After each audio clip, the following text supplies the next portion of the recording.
Well, thanks, Beth, and thanks everyone for coming out on this sunny Tuesday evening. Like seeing so many of you here. We're gonna geek out about beer for about half an hour, so hope you're all ready for that. Just want to briefly introduce my colleague, Melody Crosby. Melody grew up in Kayenta, Arizona. Her parents are Louise and Bryson Crosby. Melody likes killer whales, roses, and organic chemistry. Thank you, Adrienne, for such a warm and welcoming introduction. Now it's my turn to talk a little bit about Adrienne. So Adrienne Scott was born and raised here in Juneau, Alaska. She likes hiking, sushi, and statistical analysis. Her parents are Phyllis and Michael Scott. Hey, guys. All right, so we'll begin. The heart of our speech today is crafted, inspired, and shaped by this beautiful, resilient, and rare place we call home, Juneau, Alaska. We are surrounded by amazing resources and people who do things differently that would seem otherwise impossible. At Alaskan Brewing Company, our founders are Marcy and Jeff Larson. Marcy is an adventure seeker. She is a bush pilot, and she is an accountant. Jeff is an inventor, and he is a chemical engineer, and he is a home brewer. These two wonderful pioneers had a dream: to drink good beer and live Alaskan. I'd like to share a quote from Co-Design that adds up how two people with a dream and a unique set of skills were able to achieve a successful business for the last 32 years. So the quote is, "Innovation is about finding a new way forward. Collaboration is the way to get to innovation. And design is about mapping out a distinct future." So without further ado, Adrienne Scott will present the explosive innovations from Alaskan Brewing Company.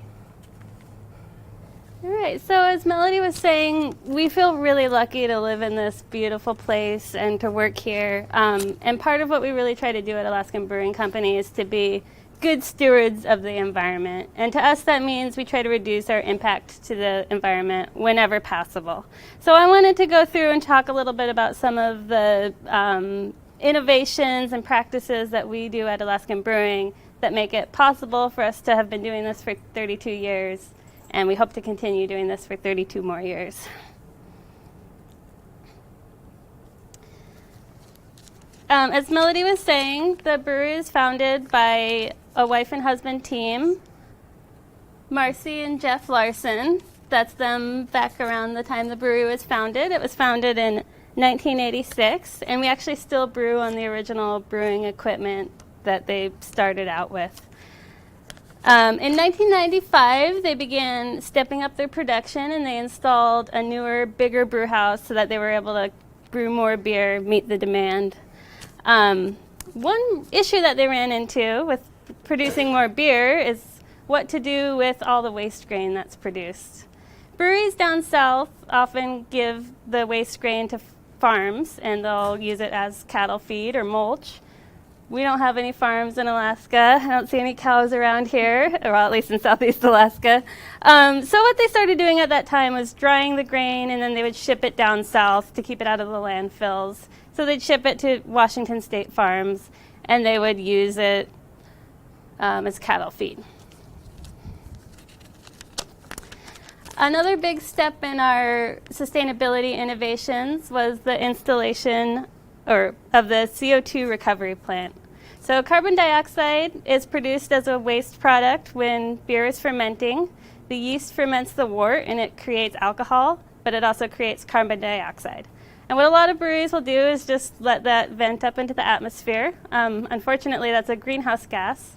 So releasing that into the atmosphere isn't ideal. So what they did at Alaskan Brewing Company was installed a plant so that we're able to reclaim our CO2 and we reuse it later in the process when we carbonate the beer and for pressurizing tanks.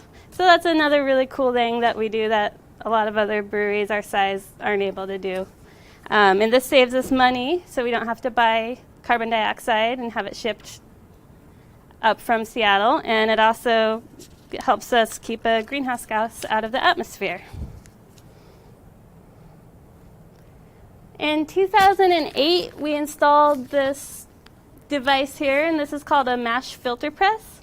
And this works kind of like a French press does for making coffee. It's a series of plates.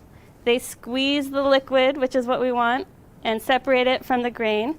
And this allows us to use about 6% less grain, and it also saves about 2 million gallons of water a year. So it allows us to be more efficient. It's a win-win.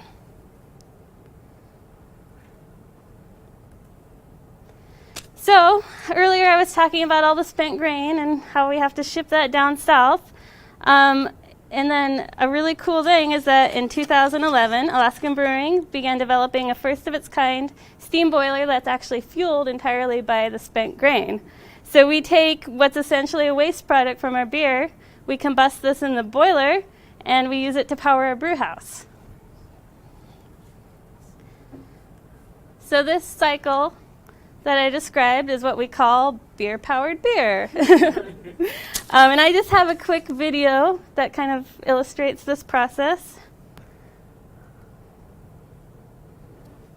So this is the mash filter press. Oh. No. So there's the spent grain coming out of that. So that's all what's left over. We extracted the sugars out of it. And then that goes into the grain dryer, gets dried, so it's a very fine powder. And then that's what gets injected into the steam boiler, creates energy that we're able to use in our brew house operations. So that's beer-powered beer. What percentage of it is it all the power that you need? So right now we've introduced our energy usage per barrel by about 30%. And our ultimate goal with this is to reduce our fossil fuel usage by over 60%.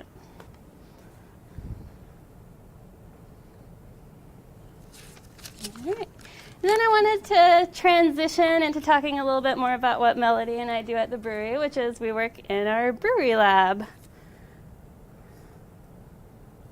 We actually have a full laboratory at the brewery. Melody and I work there, and these are our colleagues, Becca Evans and Rochelle Nottingham. So we have a all-woman lab team, which I think is pretty cool.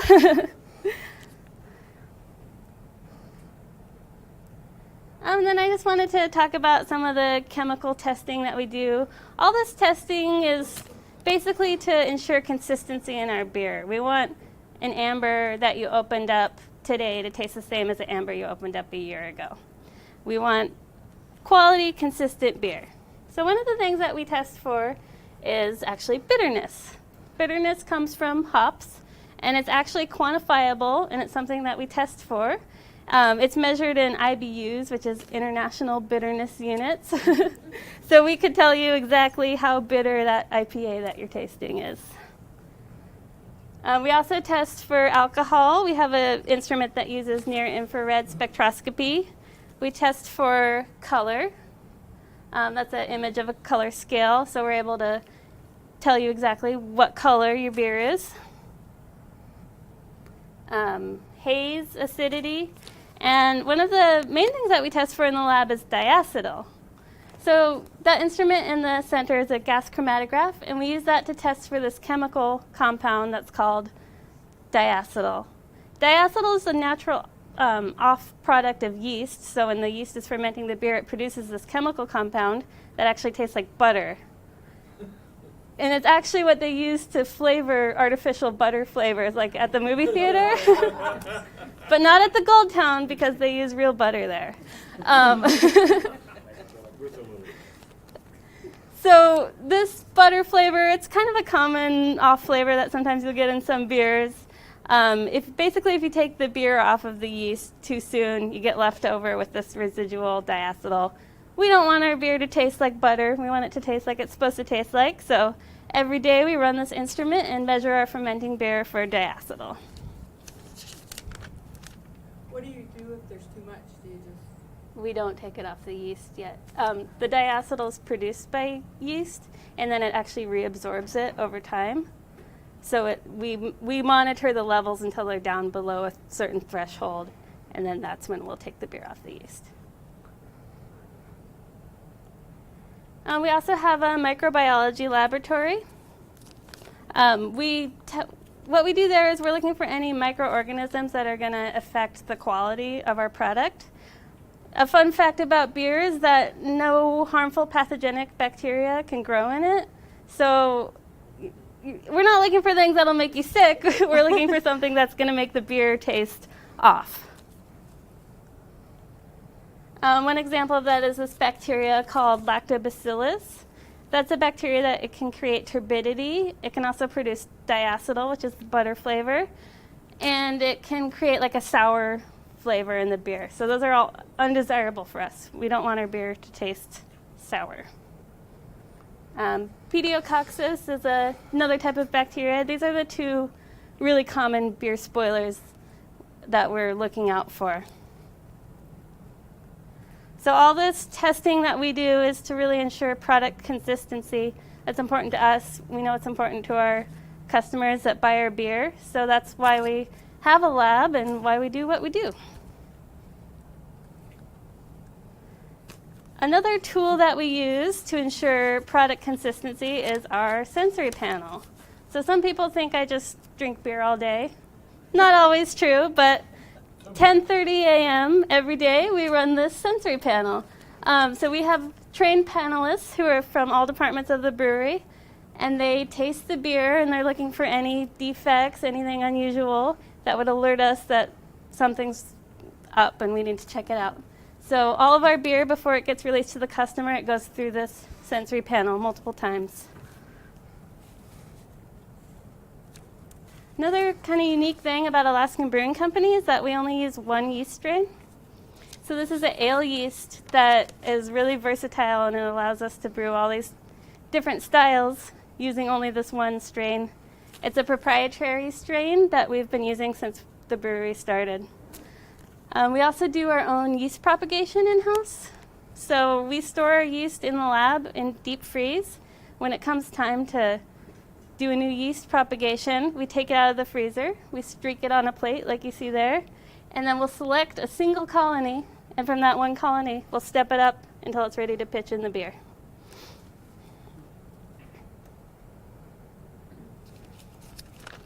So our company vision is to be a leader in the craft brewing industry, focused on quality, community, and innovation. And I want to talk about one way in which the lab has been innovated, and that was with developing a new method. In the early 2000s, the American Society of Brewing Chemists, they were looking for a safer way to inhibit yeast growth on these microbiology plates. So this is a method that we use all the time in the lab, and it was using a really toxic chemical that they'd been using since the 60s. And this chemical was really harmful to the lab analysts. You had to do it under a fume hood, not safe to work with. So Alaskan Brewing we did a collaborative study with the American Society of Brewing Chemists, and we worked to develop this method that uses nystatin, which is a much safer chemical.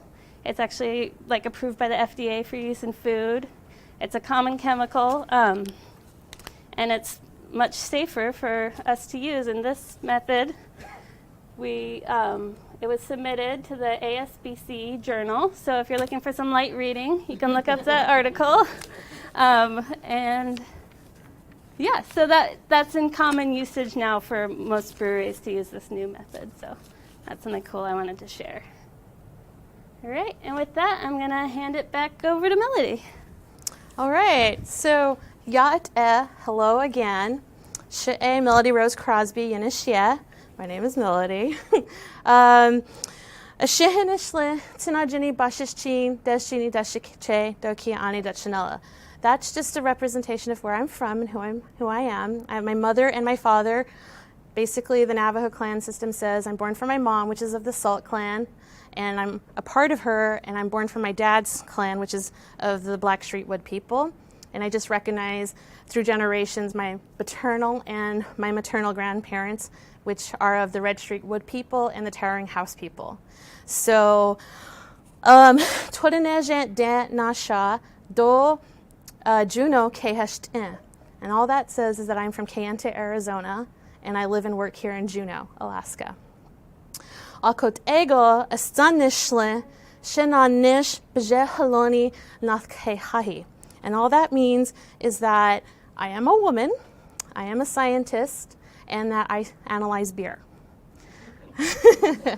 So now we're going to talk a little bit about a beer that you guys may or may not be familiar with, and it's the Alaskan Brewing Company Spruce IPA.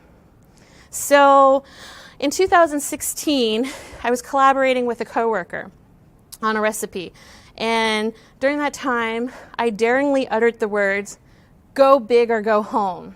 We've all said this once or twice, right? Sometimes we say it to fake it to make it. And in this regard, by golly, we went big. At least we went big in terms of spruce tips.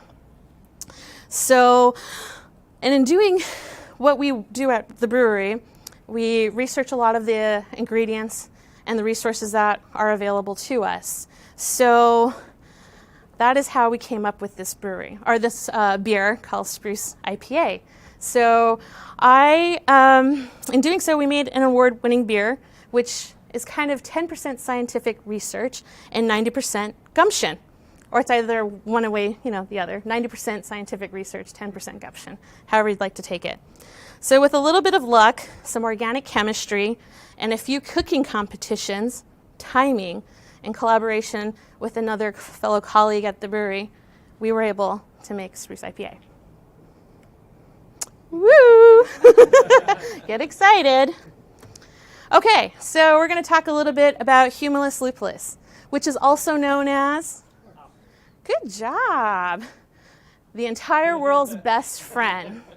All right, so one of the things that we research about are the resins and the essential oils and hops. And one of the wonderful things that we have in our backyard are spruce tips. We have the luck of having Sitka spruce tips. So all over the world, I think there's about 35 different species of spruce tips. And in Juneau, we have 3. And some of them combine together, and that makes a 4th one. And so with research and development, we were able to send some of the local spruce tips that we have here for analysis and then get some data from that. And so while doing that, it was just kind of like, oh, this is an interest. I like learning about spruce tips. I'm from Arizona.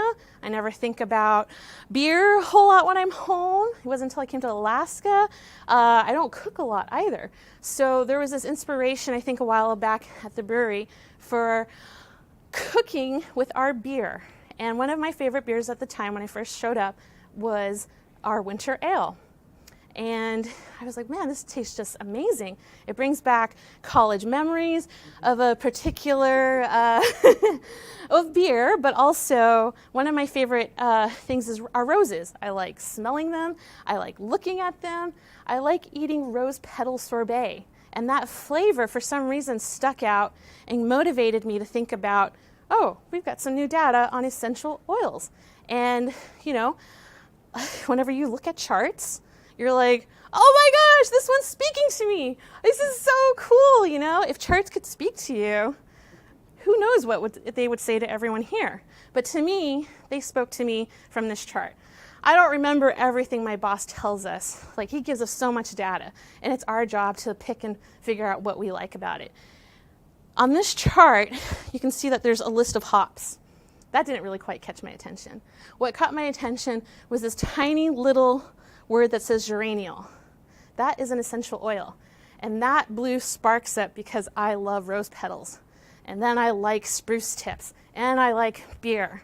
So I was like, oh my gosh, I think there's something going on. I don't know what it is yet. So we're going to keep working on it. So then I got excited because in college I was like, I love organic chemistry. And essential oils are organic chemistry. There's a lot to it. You have myrcene, geraniol, linalool oil, limonite, and they have carbon skeletons. If you love organic chemistry, you're going to look at this and go, woo, I know what this is all about. So I got so excited about it. And I was like, yeah, I know the hops. We talk about it. Talk about the bitterness. If we didn't have hops in our beer, it would taste like tea, super sweet. So we have hops in there to kind of cut back that bitterness. And so, but now with all this new research that came about, you know, we're like, let's get into it. Spruce tips are so cool, right? Right? So at Alaskan Brewing Company, it's our best friend. Your best friend too, right? Let's get really scientific. The color is green. It's pretty awesome. It's one of my favorite colors. So I get excited about it, like I tell you. So it can smell like rose petals with a dash of pine. Or if you want to put the other way around, it smells like pine with a dash of rose petal to it, however you want to go with that. It's from Alaska. You guys are, you know, pretty lucky to have all this cool stuff just hanging around. You know, it's awesome. And sometimes we get lucky. Sometimes we're able to figure out from our past experiences what we want to do with some of our ingredients. And so this became something that I discovered while our company offered an investors a competition for cooking. I don't cook, like I said, but I know how to read a recipe, because in college, when you go into the sciences, you have to learn how to read guidebooks and you have to figure stuff out. So, like I said, I don't really like cooking, but I like competitions. And so I said, I am going to compete. And Adrian competes too. We participate in making food with our beer. And that kind of resonated with me and thinking about, well, not just beer, what else can we make? You know, you get excited. I get excited about baking. So baking is like, oh, what can we do with spruce tips? Oh my gosh, I remember those rose petals. I love that flavor. Ah, hops. What are we going to do? Essential oils came about, this data that we were given. And I said, okay, now that I know what I'm shooting for, I don't brew. I'm not a great brewer. I know people who brew, which is a good thing, right? So I was like, okay, I got to figure out how to convince somebody to brew with me and let me kind of experiment with what I found interesting about spruce tips. And so one of our coworkers said he was also interested in doing a beer with spruce tips, but he really wanted to showcase the hops. And I was like, no, let's go do spruce tips. And then I really like this essential oil called geraniol, so let's work with that. So I did the research in looking into geraniol-rich hops, and I wanted that floral essence. I don't want something perfumey, I just want that floral naturalness. And so I was like, okay, so here are a few hops that have those characteristics. And then we were like, you know, let's go for a little bit of a citrusy component, because spruce tips have that citrusy flavor, that essence. Most people think it's piney, or you know, you're like, oh, I don't want that, but actually they're really citrusy. And so I wanted to combine that. And so we looked into the hops that were strong in those essential oils. And then we wanted to add one more spec into it, and that happens to deal with hop trends. They like to add fruitiness now to the beer. And so we're like, okay, we want some sort of piney tropical flavor. So as you can see, there was a few hops that started to show their colors by looking at the data. And we're like, yes, spruce tips and roses. So these particular hops ended up being Citra and Chinook and Denali. They brought up the geraniol aspect of the beer that I was looking, that flavor, that distinctive flavor that I wanted to showcase. I wasn't thinking then about everybody else. I was just like, I just want a beer that tastes good to me. And so I was like, that's what I like. We're going to do this. So we did. We combined all those flavors, the geraniol. We built that up because in reality, whoops, here we go. Sorry, my bad. So spruce tips, this chart shows you, it's strong like a hop in myrcene. But, you know, so that's already there. That's naturally there. That's, you know, the idea of brewing and dry hopping with spruce tips. So we had to build up that geraniol portion. You see, that's a very small percentage. And that's what Chinook, Citra, and Denali offered. They offered that floral part of it that I loved.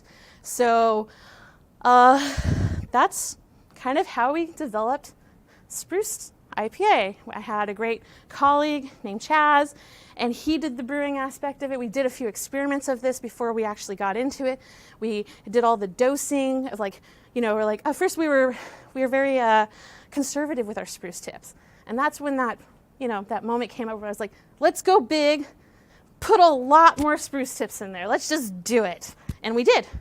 And it's so funny because we have a 1-barrel system, and the whole time that we were figuring out this recipe, we didn't realize that our brewing system couldn't hold the capacity as it got moved up on the scale to the 10-barrel and the 100-barrel, that they couldn't provide as much spruce as we wanted.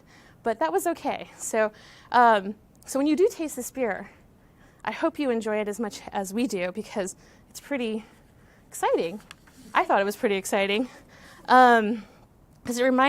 It's just kind of interesting to pick a local ingredient, modify it in a different way that hasn't really been done before, and to say, oh, it was scientific research that kind of helped out, a little bit of gumption here, but also with the opportunity of working at a brewery.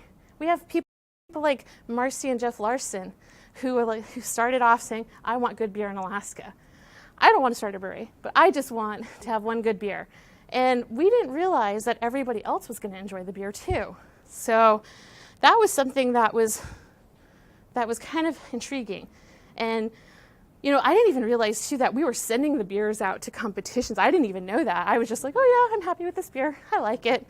And it kind of goes along with our Alaskan Brewing mission statement. It just aligned so perfectly with also the core values that you have individually and then as a company, that you produce internationally recognized quality craft beverages with values that show some sort of ethics, excellence, and something that's rooted in Alaska. And so we were just like, well, yeah, I guess, 2018 World Beer Cup medalists, 2018 Best of Craft Beer Awards gold medalists, 2018 Australian International Beer Awards silver medalist, 2017 North American Brewers Association bronze medalist. And then when I was making it up, we were joking, like I said, 2016 Melody's favorite gold medalist. So this is a picture of our 1-barrel system. My colleague Chaz was way too shy to take pictures, so this isn't Chaz, but this is also another Alaskan employee who took the picture. And so I just kind of want to leave you with sentiments in regards to all of this could not have been done just by myself. We work as a team. So the best way to kind of, showcase that is through words by an astrophysicist from Northern Ireland. Her name is Jocelyn Bell Burnell. And she states, research group in science that is diverse is strong. It brings more creativity, more flexibility, more robustness, more success because of diversity and the range of ideas and people coming at it from all different angles. So thank you for your interest.